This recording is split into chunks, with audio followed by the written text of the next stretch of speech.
Good evening, everybody, and welcome to tonight's ColumbiaDC event, A Revolution in 3 Acts, the Radical Vaudeville of Bert Williams, Eva Tanguay, and Julian Eltinge.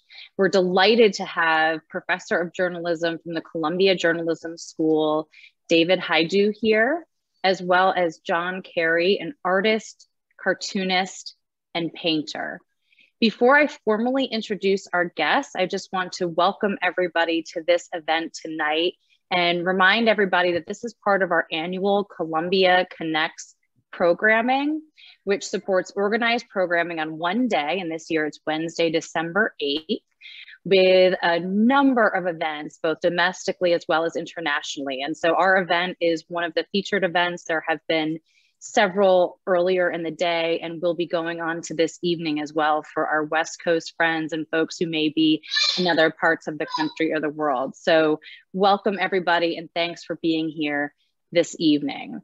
So now I'm very proud and honored to introduce one of tonight's guests tonight. And again, that's David Hajdu. He is the staff music critic for The Nation and a professor at the Columbia University Graduate School of Journalism.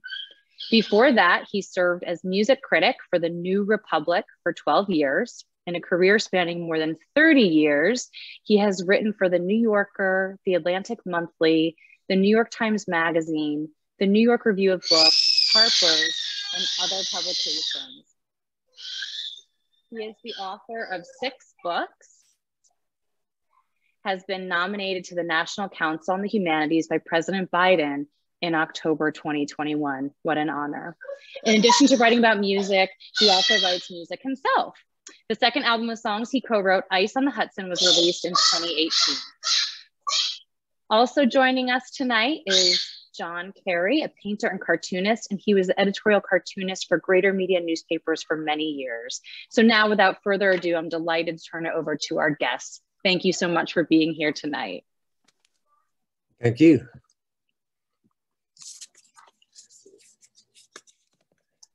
Thanks very much, Rachel. I guess we'll get started. And thanks, Camby's and the entire Alumni Association. I'm not a member of the Alumni Association, although I teach at Columbia, which is where I am at the moment. I never even bothered applying to Columbia because I didn't think I would ever get in. Went to NYU instead, where John and I met 2 or 3 years ago. We'll start by talking about vaudeville. In the first 2 decades of the 20th century, one of America's most distinctively American contributions to world culture emerged and flourished all around the country. I'm referring to popular entertainment for a mass audience, which remains one of the United States' major exports. It took the form 100+ years ago as a kind of theatrical performance of comedy, music, dance, dramatic recitations, and novelty acts, magicians, dancing dogs, acrobats, called vaudeville. It grew out of tent show entertainments and medicine shows, saloon acts on the Barbary Coast, and dime museums on the Bowery in the late 19th century. Dens of sensational and sensationalistic amusements, mermaids, fire eaters, 2-headed women, and 3-legged boys. I'm going to share screen and show some images for you now, with you now, for you now.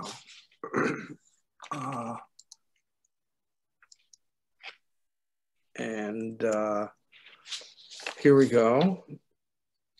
Vaudeville was often called variety, which is an effectively blunt description of its character, or continuous as a noun, because the shows ran continuously all day, from morning into the night. Each bill would typically present 9 to 10 acts, so sometimes up to 15. Each act would last between 10 and 20 minutes, no less, no more. For a price of a ticket, 25 cents to $1 for a front row at the Ziegfeld Follies, you could stay all day. The economic liabilities of this arrangement for the sponsors led bookers to assign the last slot on the bill to an act known as the chaser, because it was by design so bad that it would chase people out of the theater, making way for new ticket buyers. The name that stuck, vaudeville, came from a French phrase for voice of the city streets or sound of the city, because vaudeville was an elementally urban art form. Let's put this in context. Between 1910, there were some 50,000 vaudeville theaters around the country. This is an interior of one, a typical vaudeville, not a particularly extravagant vaudeville house, but a typical vaudeville house. These theaters were viable centers of distribution for this art form because the American population was in the midst of congregating in urban centers, moving away from an agrarian economy to a manufacturing economy in this period. Between 1900 and 1920, the US population ballooned by about 80% to 54 million people, and the majority of them were now living in cities. In New York City alone, more than 500,000 people were going to a vaudeville show every week by 1910. 500,000 people every week. Who were these people? Significantly, they were mainly working people, but also many people from the upper classes. The audience was socially, ethnically, and racially mixed. And although Blacks and sometimes Italians and occasionally Asians as well were relegated to sit in the balconies. This is a panel from our book, A Revolution in Three Acts, which I may from time to time plug. The first book on the subject of vaudeville by Carolyn Caffin was published in 1914. And she said this: watch the audience trooping into a New York vaudeville house. There's no more democratic crowd to be seen anywhere.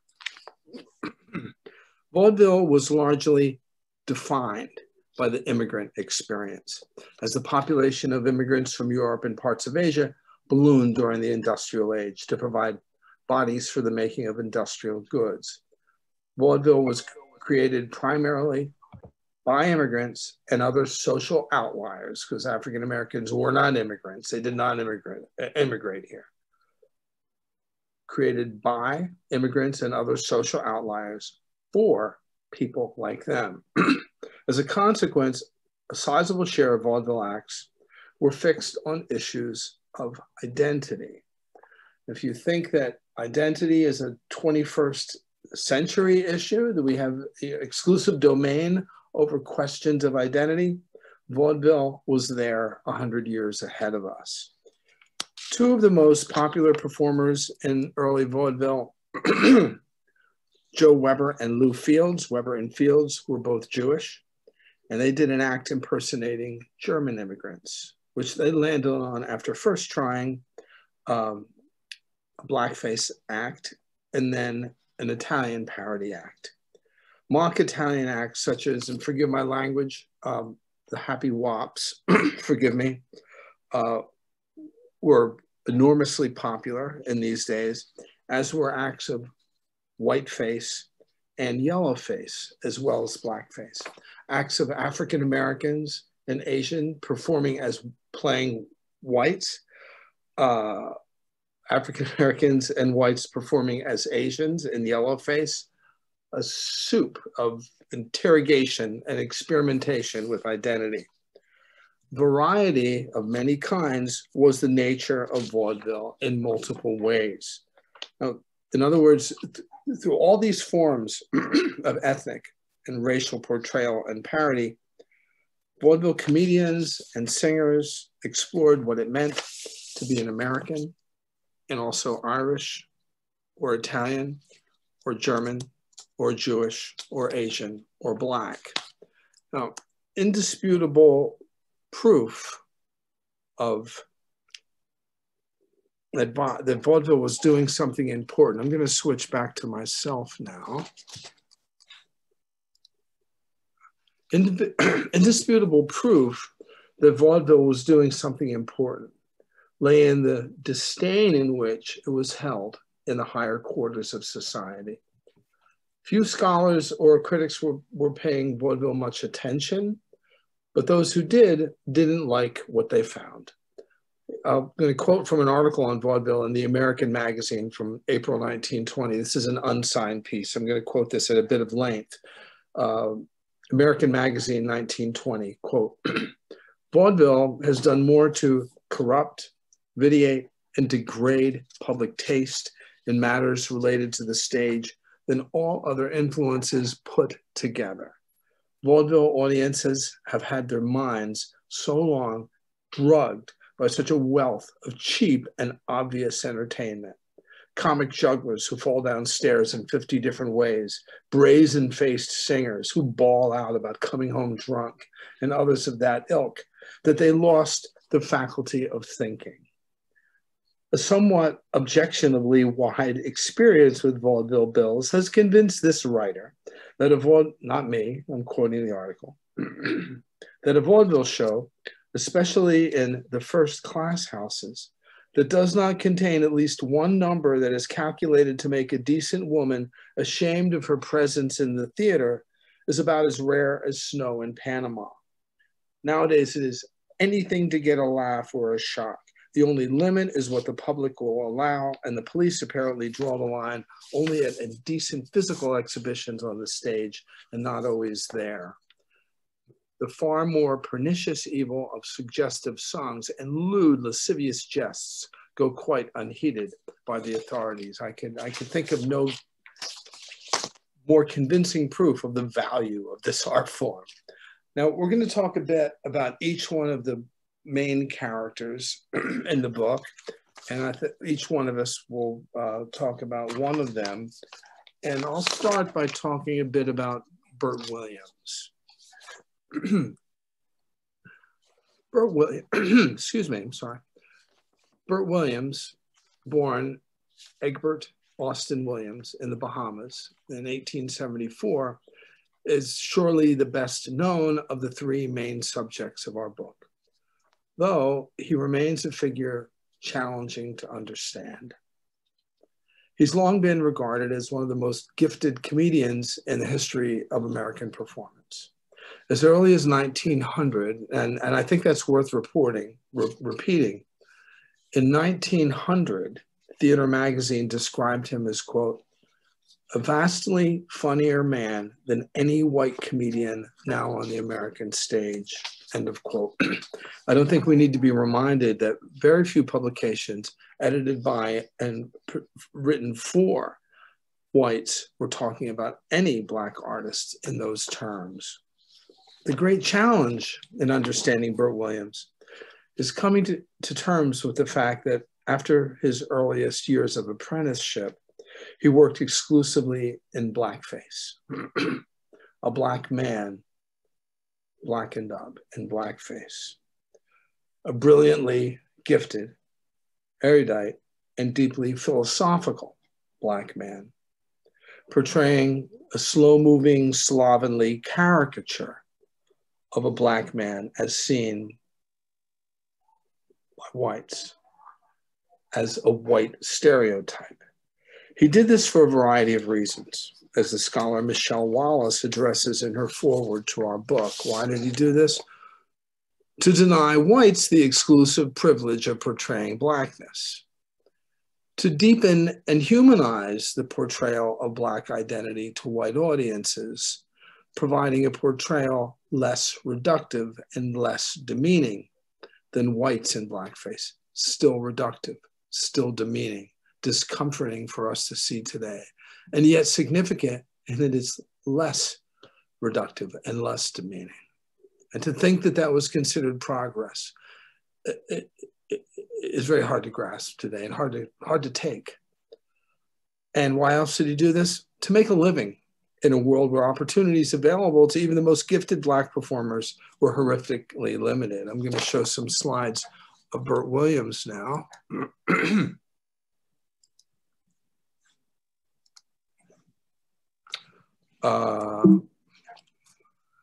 I swear I will. Then John is going to talk about the art of graphic nonfiction.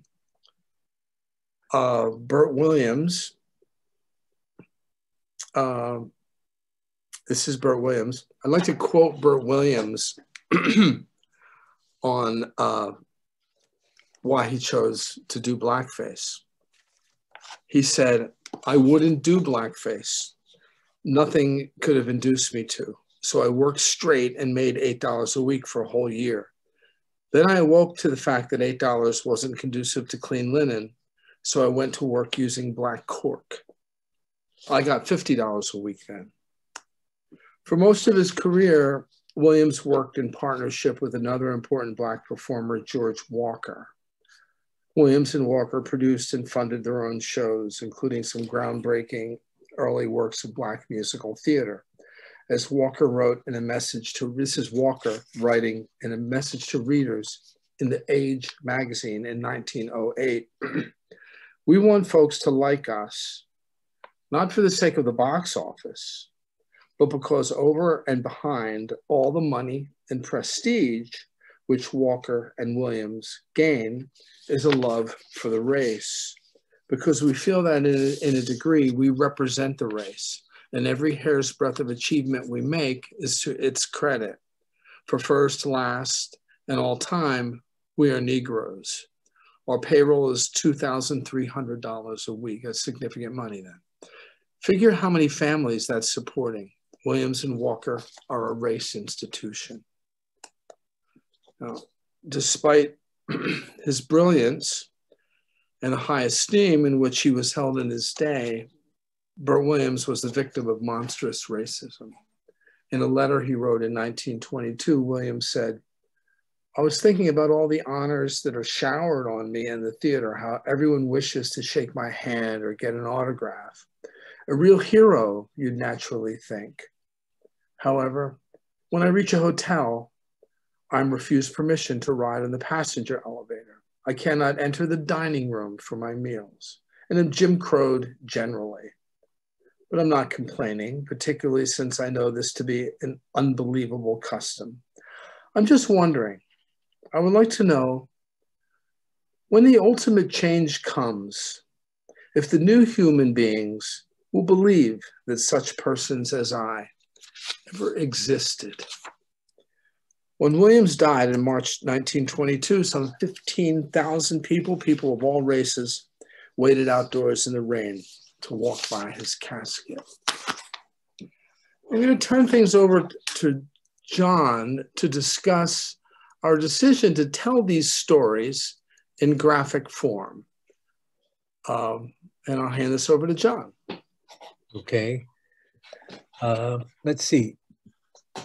David, in our last interview, I think you said, "John, why did we choose to do this in graphic form?" And I think I said that I had asked myself that question a few times over the past 2 years myself. But when you first came up with the idea, and we wanted to do a book for quite a while, we knew it was a great story to tell, but we also knew it was a great story to show.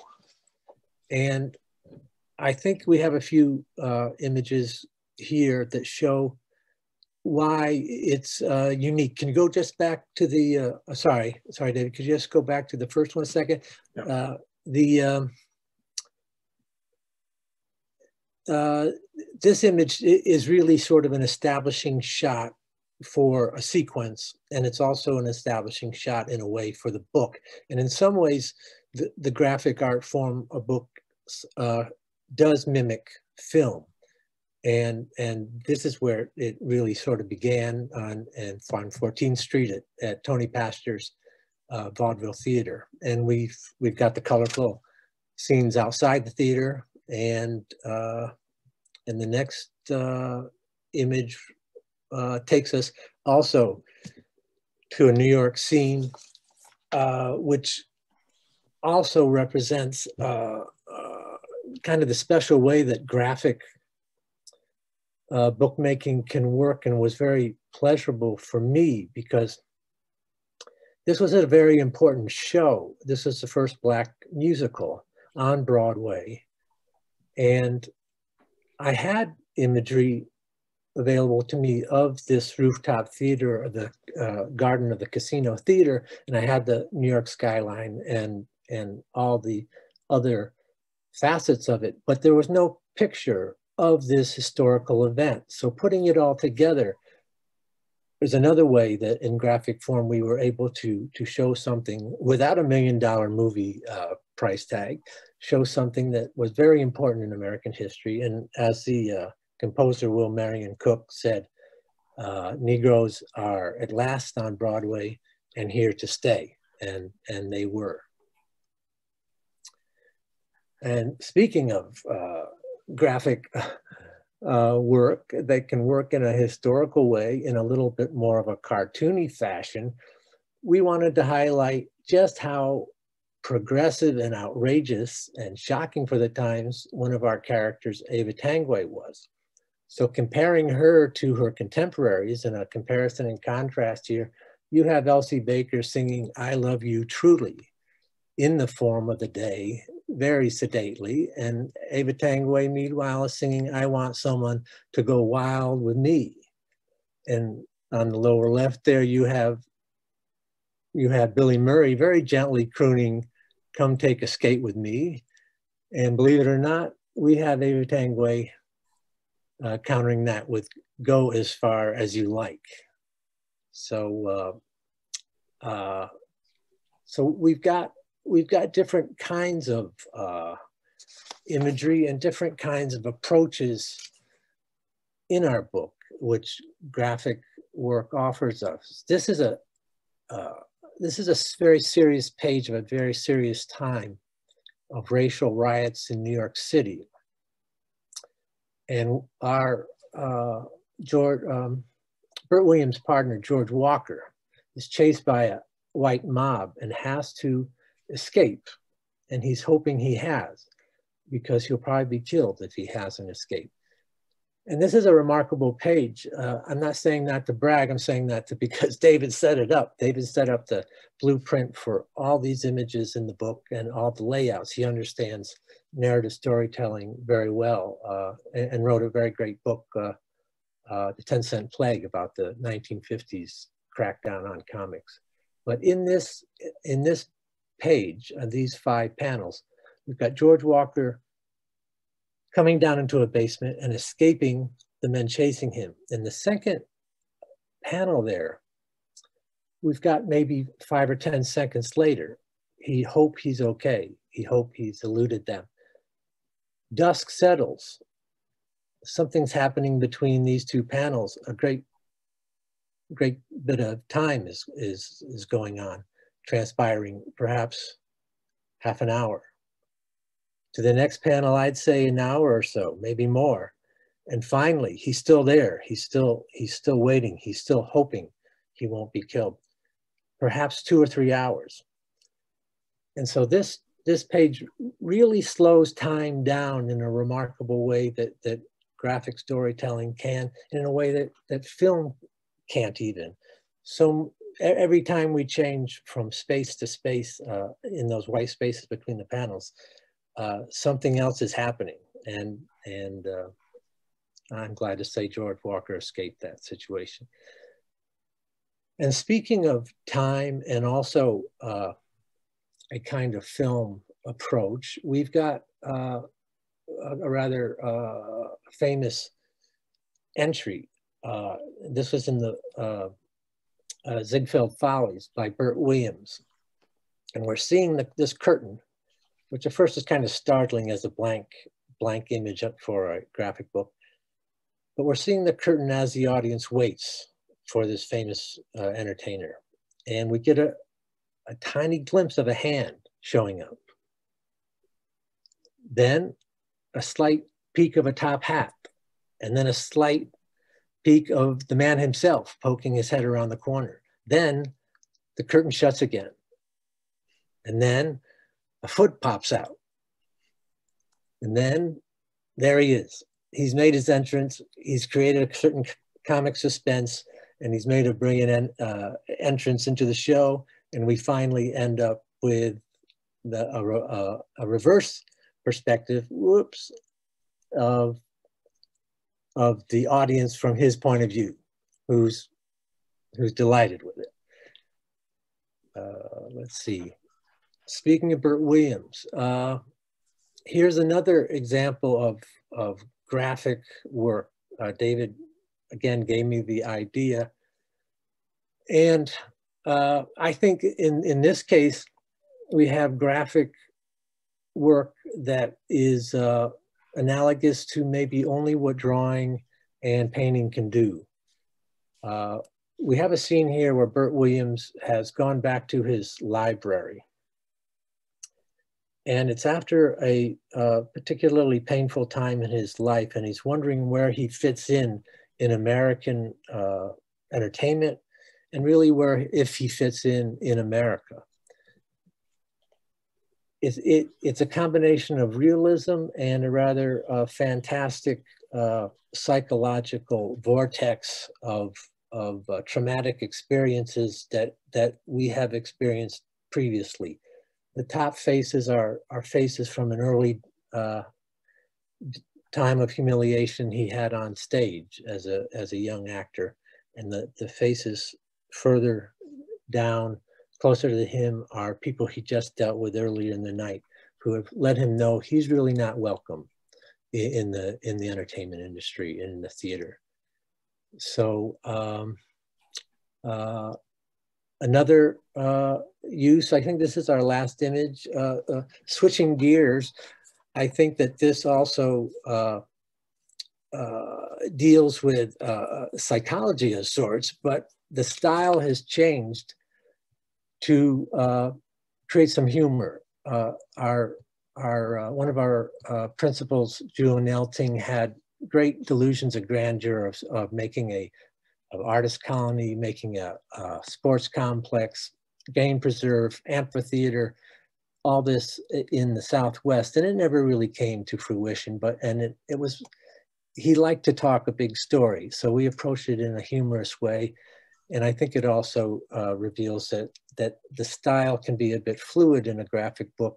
The lines can get looser as the material gets a little more humorous. And our book covers a tremendous number of emotions and attitudes. Well, John, let's, while you have the floor, perhaps you could pick up on Eva Tanguay and talk a bit about her. If I could find her in this PowerPoint, talk about Eva Tanguay, who she was and why she was important. Okay, let's see. Well, let's see. Eva Tanguay was born in 1878 in Canada. She grew up in Massachusetts, and what was I going to say? This was basically her appearance off stage, but we have an image next, which is really the kind of image she projected on stage, and nobody had seen anything quite like it. When she came to New York, she was in the chorus of a show, and she wanted a part of one of her colleagues who had a singing part. Well, she got that role. She throttled the other woman with a stocking and tossed her out into the alley of the theater. And that night, guess who sang that part? Eva Tanguay. This made the theatrical headlines the next day for the two sensational things that had happened the day before: the violence, which sent the woman to the hospital, and the fact that Eva Tanguay was a big star. Nobody had seen anything like her before. I tried to capture her energy. They called her in that article the next day an absolute tornado, and I tried to capture that energy of her racing about the stage, kicking over easels. She was wild, she was unpredictable, she was sexy, she was uninhibited. I have a quote here by Edward Bernay, who was known as the father of public relations. He said, "Eva Tanguay is our first symbol of the emergence from the Victorian age." She was really putting the image of the Victorian femininity and ideal and propriety, turning it upside down. Nobody had seen anything like that. She had a signature song, I Don't Care, which was the perfect name for her song. She didn't care. And David, these songs she did, this kind of sheet music sold hundreds and hundreds of thousands of copies, right? If not millions. That's correct. Yeah. Okay. I mean, these were selling like Elvis 45s and 50 years later, right? So she had the Midas touch. Variety said, what Ruth is to baseball, Dempsey is to pugilism, Tanguay is to vaudeville. She penetrates beyond the four walls of a theater and cashes in at the box office. She was also the queen of kooky outfits. Nobody knew what to expect from her. This was her chandelier costume. She also had an American flag costume with all these flags around the skirt and on her headdress. And a costume that got a lot of attention was the bodysuit, tight bodysuit covered with 1909 Lincoln Head pennies, which had just come out. And she had an act, kind of a coin-operated striptease, you might say. She would take these pennies off and fling them in the audience. And that got a lot of attention. It also got a lot of attention from the law, because they started to crack down on her and follow her from city to city. And that led to her having an act, a Salome act. I think she thought, and we show it in the book, that if she incorporated a little bit of history and maybe a little bit of biblical references, she could get away with taking off all those veils. Finally, we have an image of showing just how big a star she was, and her songs. In the 19-teens, her star faded. She tried to make it in films, but didn't quite do it. But for a dozen years or more there, she was the queen of vaudeville. She was a huge star, and she was a massive cultural presence, a huge impact. Okay, thanks, John. We'll talk a bit about our third main character, and that's Julian Eltinge. Rhymes with, he would say, rhymes with belting, like belting someone in the face, not with fringe, rhymes with belting. Eltinge, born William Dalton, was a one-man / one-woman study in the malleability of gender. His vaudeville act was of a piece with the various modes of ethnic and racial impersonation that we've discussed already. An act of what he called feminine delineation or female impersonation. But the impersonation of a woman that he performed wasn't a drag act in the sense we know today, an act infused with irony or performative commentary on womanhood or manhood. It was, as he presented it at least, a realistic, quasi-scientific replication of the feminine ideal. At the same time, the ideal that it replicated was by this time a fading one, a Victorian ideal of womanhood as a state of demure subordination and compliance. I'll switch over to some slides and show you some Julian Eltinge.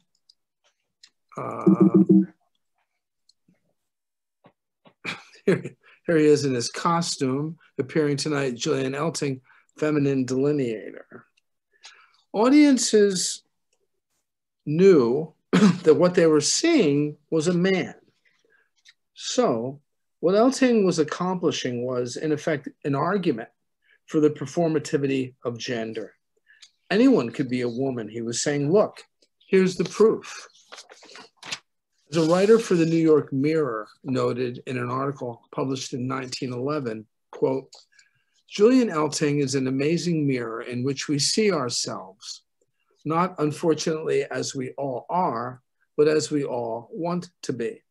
Women should be grateful to Mr. Eltinge for showing themselves as they ought to be.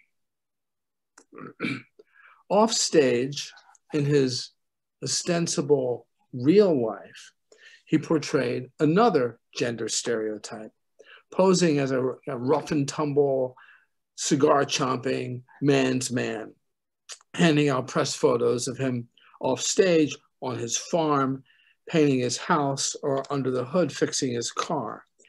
This was a pose every bit as artificial as his portrayal of a woman, or maybe even more artificial.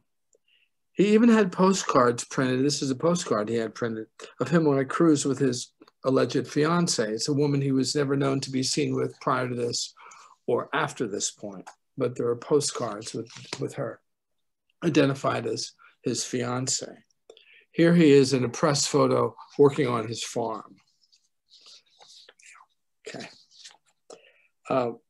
Eltinge defended his performances as women in the rhetoric of the Puritan ethic in terms of hard work and sacrifice, physical exertion, training, and skill. He said, I would resent a man's impersonating a woman myself. I only decided to perfect the damn thing so well because I discovered there's a mint of money in it. He said, I study the fair sex as the electrical engineer studies the complicated switchboard in a power plant, or the bridge specialist, the best example of the cantilever. It took me a long time to learn to use makeup in a feminine way. The average woman does not know how to make up. She should study her complexion, the color of her hair, of her eyes, the construction of her eyebrows, the shape of her lips, and the character of her skin. If she has fine eyes, she should try to enhance her beauty by toning down the less pleasing portions of her face.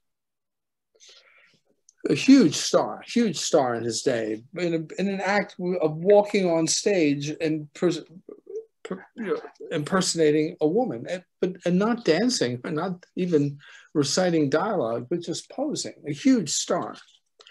Eltinge was the only performer in the history of vaudeville ever to have a Broadway theater named for him. Here it is. You can see Eltinge there. It still stands today. It's the AMC multiplex on Times Square. If you go on the AMC multiplex, close to 8th Avenue in the south side of Times Square, and take the escalator up to the upper floors, you could see a mural of some Roman women in flowing robes above what was once the proscenium arch. These were women who the namesake of the theater posed as for the mural. I think I'll keep share screen. Wait, no, I'm going to unshare screen. Hello again. And we're going to show a couple of film clips. The rise of film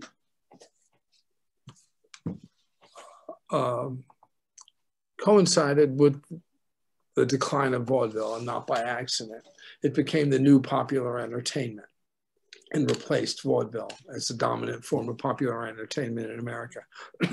But all three of our main characters made some films. Eltinge made more films than the other two. Bert Williams, being a Black actor, had fewer opportunities to make film. And Eva Tanguay was just not suited to film. She was too big for film. She made one film that's lost, another film that's bad. There's very little surviving footage of the first, and not good surviving footage of the second. But we're going to show a short clip of Burt Williams doing what was a famous routine of his that he did in vaudeville. That was a pantomime of a poker act, and it's was used in a full-length feature that he made. And as a trigger warning, I will remind everyone that he is in blackface. in this scene. And it is discomforting to see. But I will share the screen and call this up. It's a silent film, so there won't be sound.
And now we'll show an excerpt from a Julian Eltinge film. Oops, that's Williams again. An excerpt from Julian Eltinge in a movie called Madame Behave.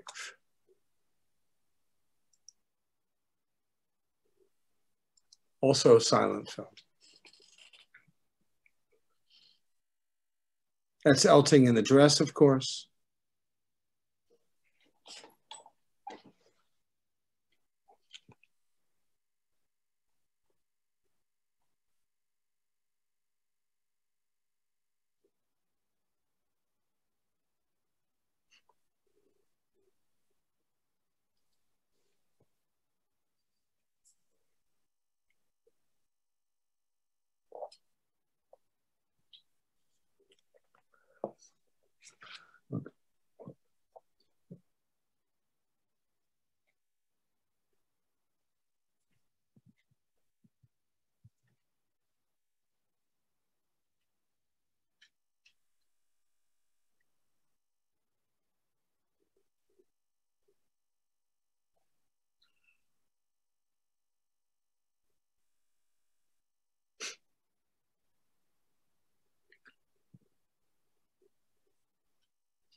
Okay. Okay. Among the many bafflements of Julian Eltinge's career is what it was about him/her that would lead men to fight for her that way. I don't know. And we're open to some questions now, right, John? Sure. Right? Sure. Yeah, open to some questions. And if you don't have any, we'll say thank you very much. Have a lovely evening. No, that was great. And in fact, we actually have been, so people may ask questions as they come in, and I encourage people to continue to use the chat. But I will say we do have some questions that have come in. So, so the first question is, how was vaudeville's urban progressive values at the turn of the century received in other parts of the country? Well, it was presented in urban centers all around the country. So everywhere where there was a vaudeville theater was a city. You know, it was presented in Cincinnati, in Dayton, in Chicago, you know, in Portland, and you know, in urban centers all around the country. Enormously successful. It was a national phenomenon. The reason it was able to be a national phenomenon was that there were groups of circuits, which were touring organizations, that would set up bills, you know, shows with 10, 12, maybe 15 acts, and tour them around the country. And each tour would take about 40 weeks. So the tour would actors would spend a year traveling all around the country and do their act. And again, they would do it over and over and over again. They were able, as a result, to do the same act 5 times a day, 6 days a week for 40 weeks. And that enabled the performers to polish their acts, you know, but it also led to a kind of a stasis and a kind of sameness.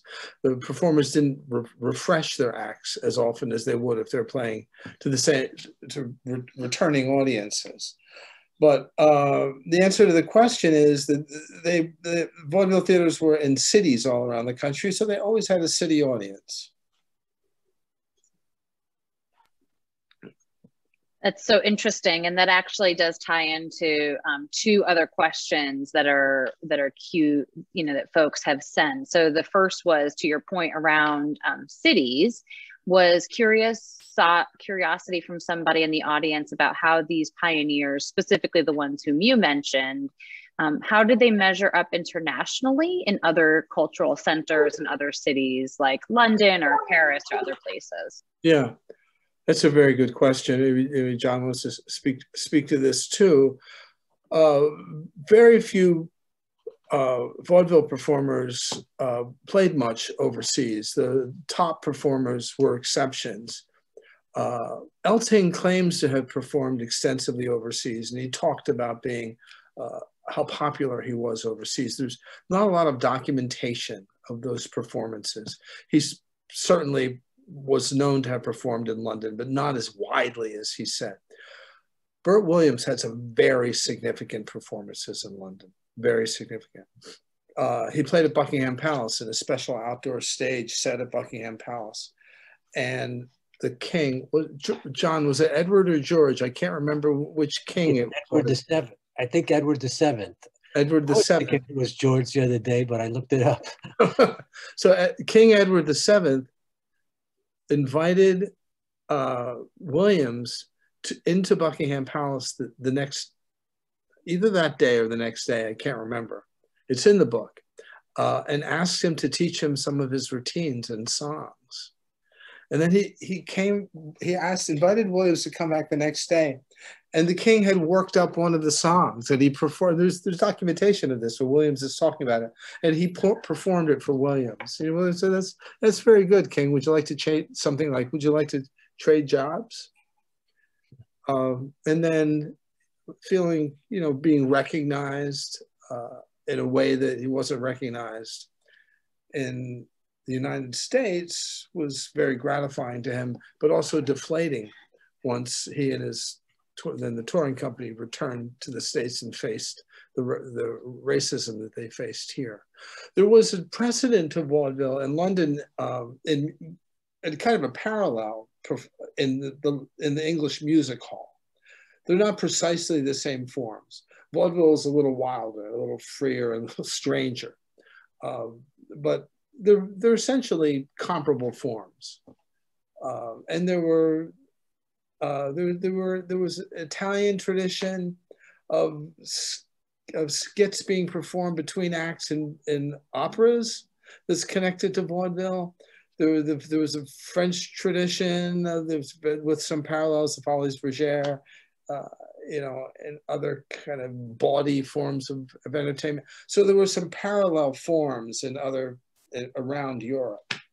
But for the most part, very few of the American performers played over there. So it's funny because since you started on this path of making the parallel connections and other parallel forms of art, someone did ask a question around the connection between vaudeville and burlesque. And so I'm curious if you've got perspectives there to share with us. Well, that's a temporal collection. So burlesque followed vaudeville, often in many of the same theaters. In fact, the Eltinge Theater became a burlesque house. And so as movies took over from vaudeville as a form of mainstream entertainment, family entertainment, a rowdier, bawdier, sexier version of vaudeville endured for a couple of decades as burlesque, with strippers and, you know, much more racy entertainment for a rowdier crowd.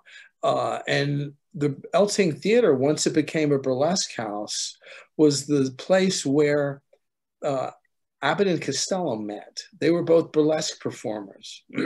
So I can't remember. John, do you remember this? Either Bud Abbott's partner, you know, fell ill and needed to be replaced, or Lou Costello's partner fell ill and needed to be replaced. And they were both in the same, they knew each other. So one or the other filled in for the other's usual partner. Abbott filled in. Also, that it's a theater where Laurence Olivier played very early in his career. Mm-hmm. And there was another burlesque house across the street from the Eltinge Theater, which was Gypsy Rose Lee's home in New York. So burlesque followed vaudeville as a kind of, you know, rowdier, bawdier version of vaudeville.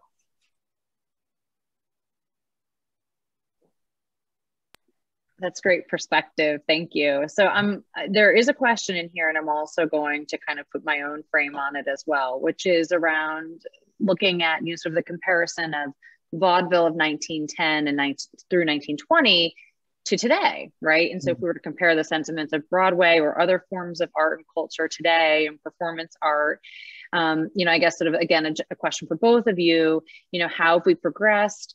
Where might we consider evolving to? And I'd be curious, you know, if we think about what might the cartoonist lens be 100 years from now on where we are today. Well, the notion of variety entertainment has reemerged in different forms after vaudeville. Early television, for the first 10 years of television, was dominated by variety shows, in some cases by performers who had been young performers in vaudeville. Milton Berle was a child performer in vaudeville, and then became like the first star of television, bringing the vaudeville aesthetic to this new form. And variety entertainment dominated television and endured into the 70s. You could draw some parallels to the web, and then you could find, you know, anything. And it also has the same kind of reach. It's a mass form, but the parallels aren't precise. And I don't buy into the notion that, you know, history repeats itself and, you know, everything endures, but in a new version, in a new form. That's just not true. But there's an appetite for variety endures. John, any parallels in cartooning or in the visual arts you could think of? not really. Not really, but I was thinking about one thing, those variety shows that emerged on TV we've talked about before, and felt that after the rock and roll generation came along, vaudeville had been given kind of a sugar-coated treatment and kind of a corny patina with soft shoe routines and skimmers and canes, and we felt that that this book would be an antidote to that, and showing just how strange and edgy it was at times. Right. It had been sentimentalized and romanticized in television in the 1960s, where George Burns and Bing Crosby Bob Hope would come out. Bing Crosby, no, not Bing Crosby, but Hope and Burns both got their start in vaudeville. There's an enormous archive of vaudeville holdings at the Library of Congress that were donated by Bob Hope. It's probably one of the major archives of vaudeville materials. And Burns and Allen did a double act. And their performances, again, were just kind of sweet and romanticized and sentimentalized. It didn't really represent how daring vaudeville was. And we, as John said, hoped to, in our book, A Revolution in 3 Acts, present an antidote to that. Well, that's great. If we were in person, we would all hope that you'd both be able to give us autographs on the book. So that was a great plug, and we will definitely all be sure to try to get that book purchased. So I think we've got maybe time for just a couple more questions, as long as that's okay with both of you. I think we're so you mentioned, one thing you talk about in here, sort of relative to today, and then obviously also in past times. I think, there was a question around affordability, accessibility. Some of that, of course, relates to the arts of today, but also, kind of for at the time, it certainly sounds as though vaudeville may have been accessible to the average person. Can you expand on that? I made the mistake of reading the chats while you were speaking. And so I have no idea what you said. Did you hear that? It also may have been my dog barking in the background. So the question was, how affordable was vaudeville to the average person? Again, thinking about accessibility, because you talk about, 500,000 people were utterly affordable, geared to, to working people. The ticket price for a decent seat was 25 cents, which was affordable. I'm not sure exactly what that would be today, maybe $5 today, but affordable. The best seat in the house was $1, utterly affordable, and people from all walks of life went to vaudeville, and there were a few other forms of entertainment, so the people, so one might save up to have that 25 cents, because what else could you see? I mean, there was no radio yet. There were still no recordings yet. There was certainly no film. You could sit around the piano and, sing songs in the Sunday music hall, which had been the dominant form of popular music until this point. But to see this is the first opportunity to see, for people from all walks of life, to see professional performers performing on a high level at an affordable price, very accessible. And it was geared for working people and poor people, and again, for the immigrant population. Sure. So apologies to all who just checked their time. We do have more time, so this is great because we have a ton more questions. So we've actually had several people ask us about the dynamics of race. So, just questions around, in general, the African-American vaudeville, if there was a separate circuit or not, was there one geared just to white audiences or not? So just curious if you can, you obviously talked a lot about race a little bit, but I'm sure the book has more, but if you could expand on that some more. Yeah. The historical record shows that nearly every vaudeville bill had either a black act or a blackface act. And for us to consider them as having any parody, it's very hard for us to consider them as having any parody. But the presenters thought, well, we're checking a box, we're presenting blackness. And the notion that like whites performing blackness in a degrading racist stereotype of blackness, or having blacks perform in a variation on the degrading racist stereotype, were somehow comparable, was standard thinking. So there would be one act that was thought of as a black act.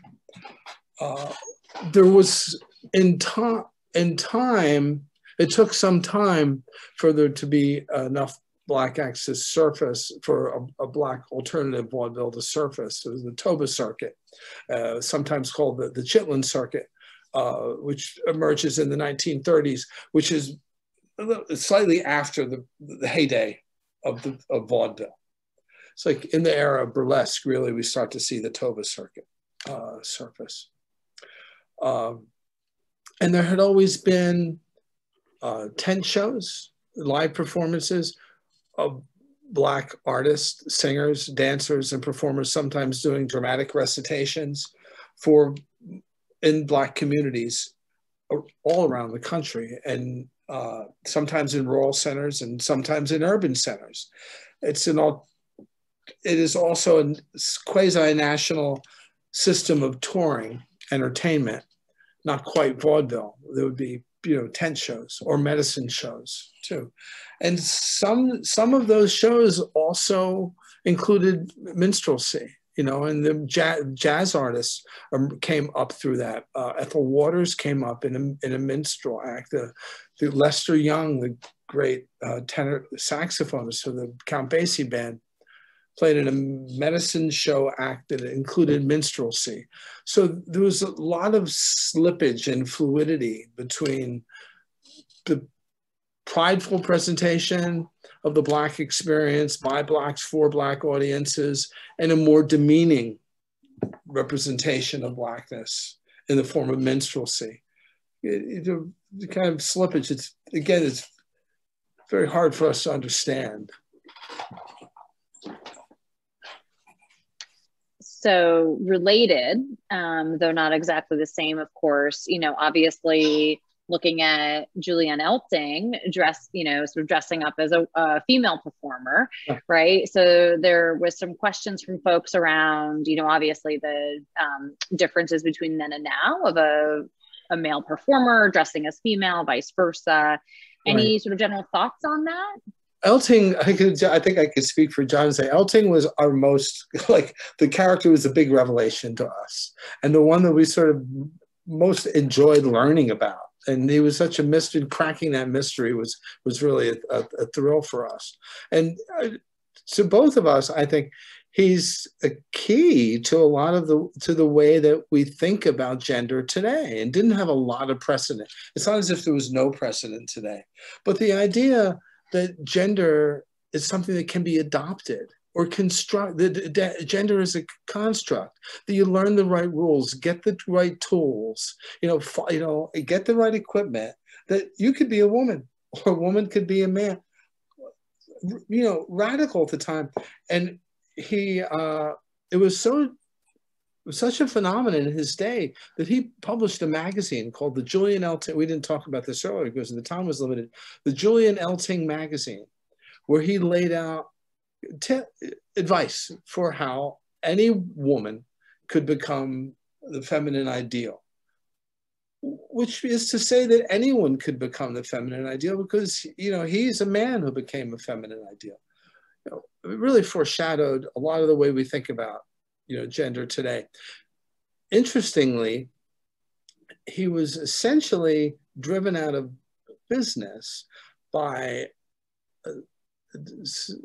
a generation of female impersonators who took the female impersonation into a new area and brought, parody and humor and kitsch to female performance, to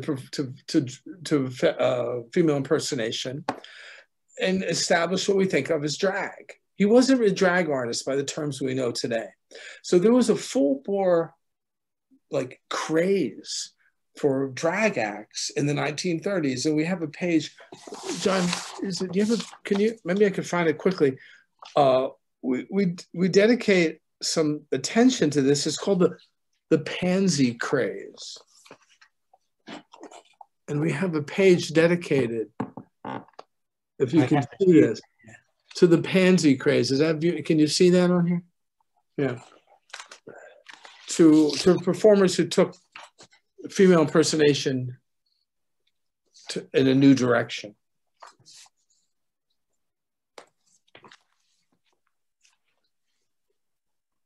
So speaking of new directions, there is a question around if any of these acts were ever censored, by the best that you could tell. Any of the acts were censored. Well, the Eva Tanguay's, bodysuit. Am I on screen? I'm frozen on my on my end. I hear you though. Okay. We had that scene in the book with the police waiting for Eva Tanguay, and she escapes out her dressing room window and runs down the alley. And that's when she changes her act a little bit, so she can do the Salome act.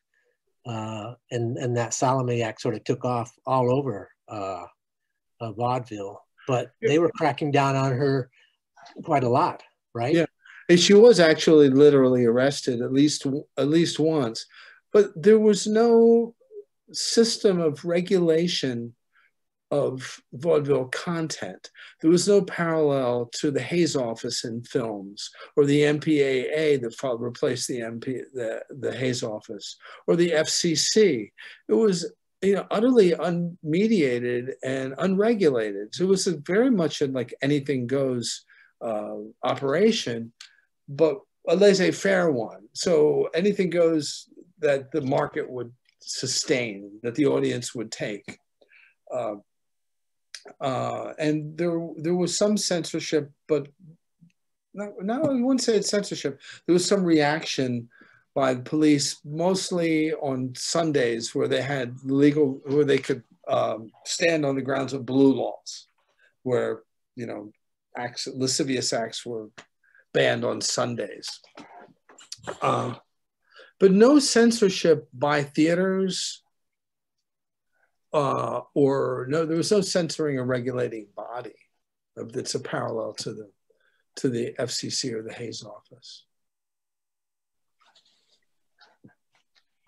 So there's actually a great comment here from Dr. Harriet Fields, which is that in the lobby of the New Amsterdam Theater on West 42nd Street, there's a full-length formal photo of Dr. Fields' grandfather, W.C. Fields, and Burt Williams, and some of the other greats who performed there in the Ziegfeld Follies.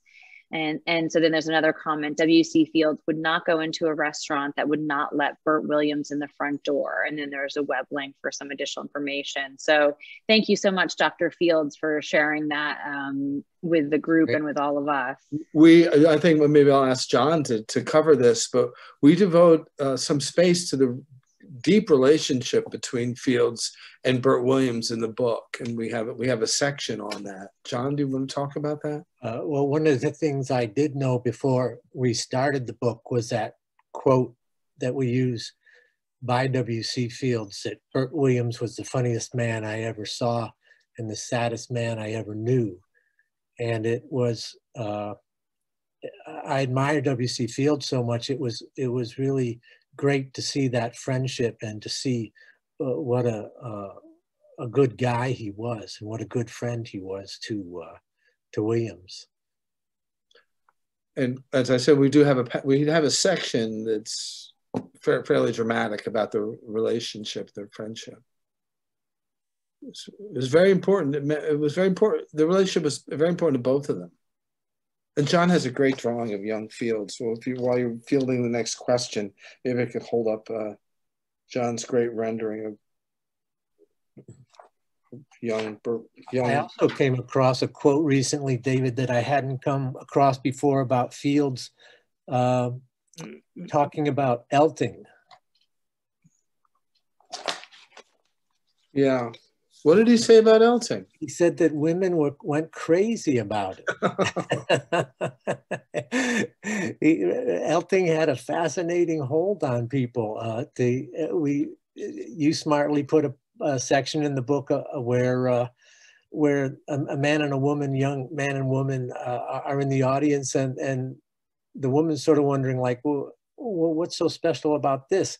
But she starts to find the allure of the clothing, and the man is just gaga over her act, and but he must have had an incredible stage presence and ability to attract both sexes to his world of Victorian make believe, I guess.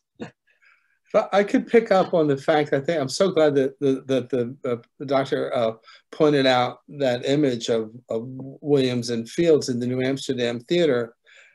It's something of a parallel to the image that, not parallel, but we still have that image of Elting in the Elting Theater.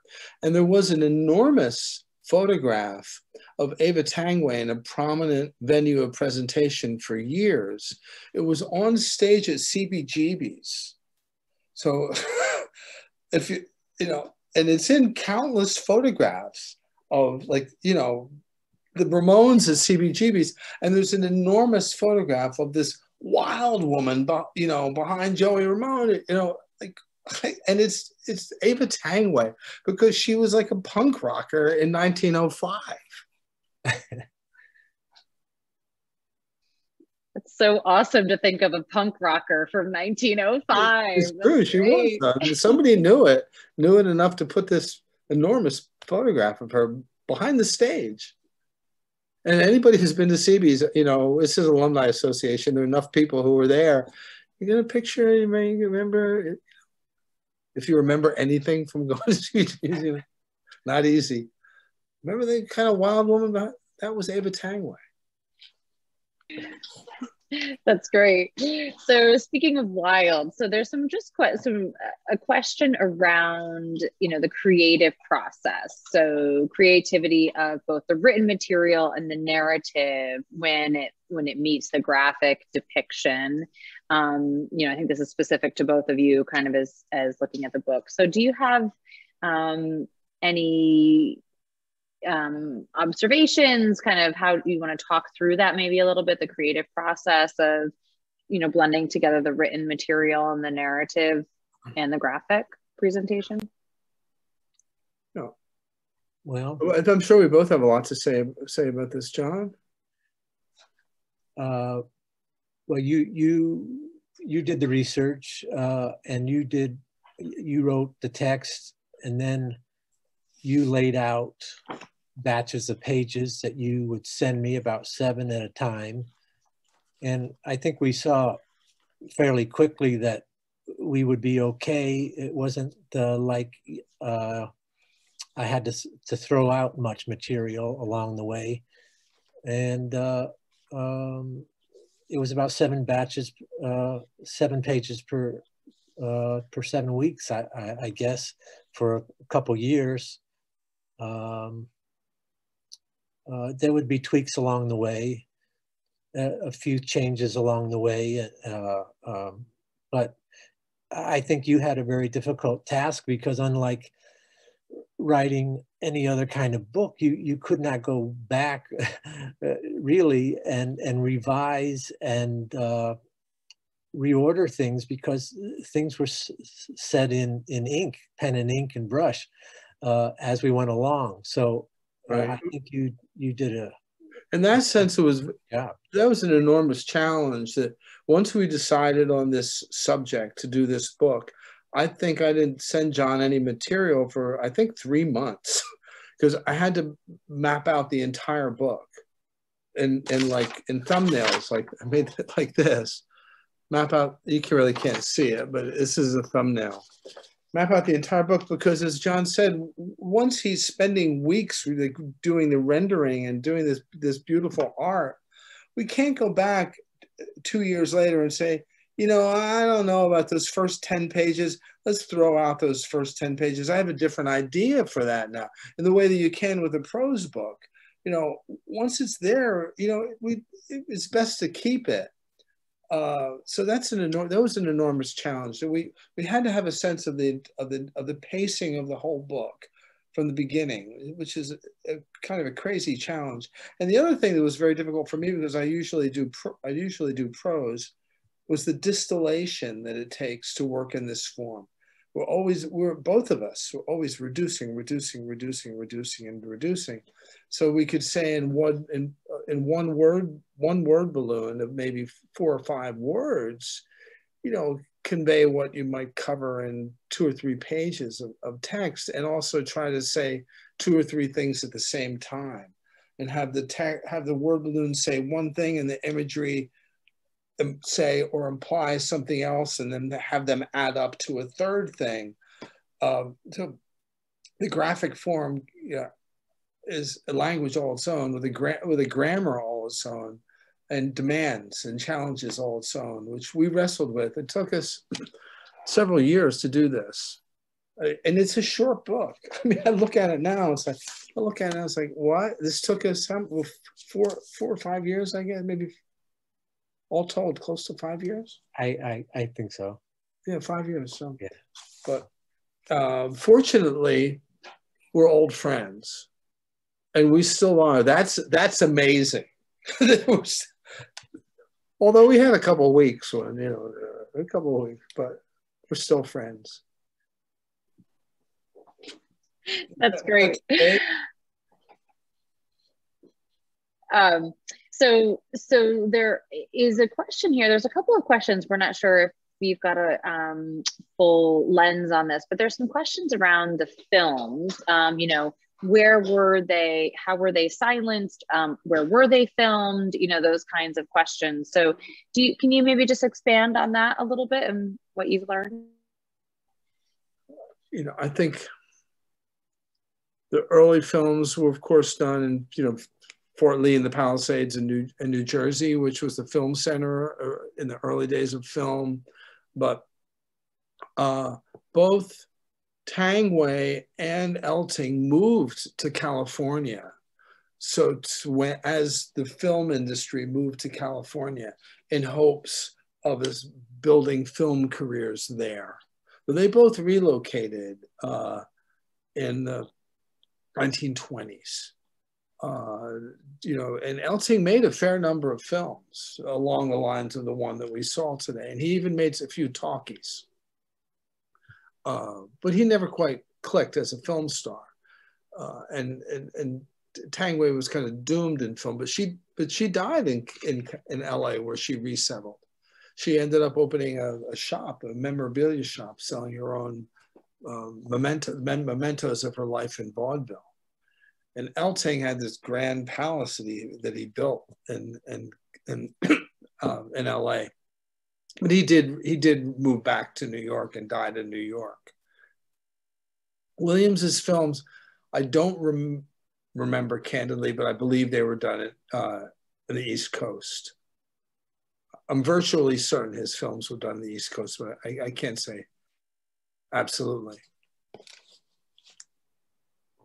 He directed his own films, unlike Tanguay and Eltinge. He was a creative force behind his own films. Michelle Wallace has written beautifully about Burt Williams's films and really knows them inside and out. She did the foreword to the book. Excuse me, I need a drink.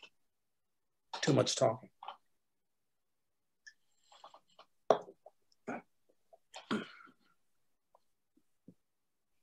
Thank you. Can you talk a little bit about the media coverage for burlesque at the time? New York Times, was it the rags? You know, how did it work? Yeah, there were publications dedicated strictly to vaudeville. Each one of the circuits had their own magazine. I could do a screen. I'm going to do a quick screen share, and I'll show you one of the circuit publications. No, I won't be able to find it. And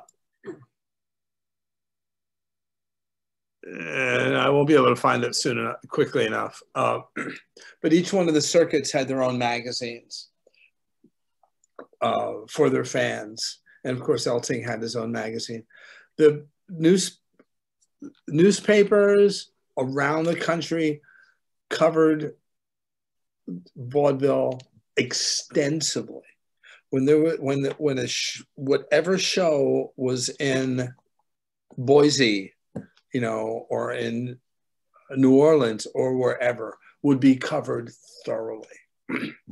There'd be interviews with the visiting star. There'd be backgrounders on the show. There'd be usually renderings, you know, pen and ink renderings, but occasionally rotogravure photographs. Extensive coverage. And if you look in ProQuest historical newspapers and for 1905 and just type in vaudeville, you're set for 6 months. Just reading the way that, yeah, really extensive coverage. So like, it's a lot of repetition in the coverage because you could tell that, you know, journalism professors, journalism in 1905 wasn't what journalism is now. You know, writers and editors would take handouts from publicists and just publish them. So, you know, maybe just replace the name of the city. And the quote, you know, you'd have the person say, "I'm so glad to come back. This is my favorite city in the country." But it would be the, you know, the same quote for 5 different cities. So a lot of press handouts passing for journalism, but a surprising number of reviews and surprising number of critical reviews. And Eva Tanguay was the subject of, you know, quite, you know, critical, quite serious criticism, you know, for being, you know, too lascivious and too, just too bold and too gutsy and not, you know, not being what a woman was supposed to be in 1905, 1910. It was quite extensive and revealing. Well, and it's funny because, you know, you gave a screen share. I could show you some of this. There were long articles about Eltinge's methods for, you know, putting his corset on and changing his waistline, you know, with diagrams as if it's diagrams for how to, you know, build a cabinet or something. Yeah. So yeah, so that would be great if you could share it. You know, it's funny because you mentioned that about doing the research for this and also being, of course, I'm professor of journalism, but yet you also quoted Edward Bernays, the founder of public relations, right? And so I think that provides a really great perspective around what you probably had to search through for some of the information. So there's a question here about when was the end of vaudeville and why? Do you have some additional information to share? Around 1920, give or take, and why movies? Largely, but it also didn't change with the times enough. It would, by 1920, vaudeville was still set in the paradigm from 1905. The acts didn't change enough. Broadly speaking, it just didn't keep up. It was kind of frozen in the first decade of the 20th century. But more than that, it was film. I could show you some. But John, if you take the next question, I could call up some clips. Well, we do have speaking of the death of vaudeville, we do have an image in the book of one of the theaters taken over by film with Chaplin and Douglas Fairbanks on the marquee. And I mean, once you got those films going, I don't see how you could keep vaudeville competing, especially if it didn't keep up with the times. I could give one example just by holding up 2 pages from the book of how widespread the press coverage of vaudeville was. This is kind of revealing it's a bit of a reveal, but at one point, Eltinge and Tanguay perform a very dramatic stunt. I shouldn't necessarily say what it was, but they perform a very dramatic stunt. And I'm not going to say whether they pretended to become engaged with Eltinge as the woman and Tanguay as the man. I'm not saying that because I don't want to ruin the surprise. But the cover, we have 2 pages dedicated to the coverage all around the country. So this is coverage from the Bismarck Tribune, the St. Louis Post-Dispatch, the Washington Times, the Detroit Times, of this event. Eva Tanguay, the famous Salome, is to marry Julian Eltinge, the noted female impersonator, and tongues wag. When girl boy weds boy girl, who will be the boss? Who will wear the breeches? Eva Tanguay's coming wedding, talk of stage. Julian Eltinge, the bridegroom, famous impersonator of woman. You get the tongues wagging all around the country and covered extensively in dozens of papers. But I'm not going to reveal why. Leave a reason for everybody to buy the book, right? So I think the link is actually in the chat. So again, just a reminder to folks. There are some big surprises. So there was another question here just around, and I don't know, but folks did ask a question around, unionization and other governance for theaters. Do you have kind of, because it says, do you speak of a theater being a burlesque house of some other type of house? Does that imply the advent of unionization, or are the theaters under some other type of defining governance? Just thinking of that because you talk about, again, the evolution and this actors united to unionize for fair working for safer working conditions and better hours and fair treatment during the time period of the book. And Fields and Williams were players in that. So again, I really don't want to reveal any more than that, but the unionization of performers is like a pivotal moment in the book that involves both Fields and Williams. But we don't give much more attention to unionization in the book. And I'm afraid that I have to go at 8, so I have to go in 2 minutes. Yes, absolutely. In fact, that was our last question. And so I just want to thank you both again, Professor Haidu, Mr. John Carey. Thank you so much for being with the ColumbiaDC Club tonight. We had a great turnout. I know lots of great questions. People really enjoyed this. Just a reminder for everybody who's participated tonight that this session was recorded, and we will send the link out to the ColumbiaDC membership within the next 24 hours. And also, as I mentioned, in the chat box, there is a link to the book, and we will send that out in the follow-up information as well. So thank you again to our esteemed guests for this conversation tonight. It was wonderful, a great Wednesday night event. So thank you. Thank you. Thanks very much. Wonderful. Thank you.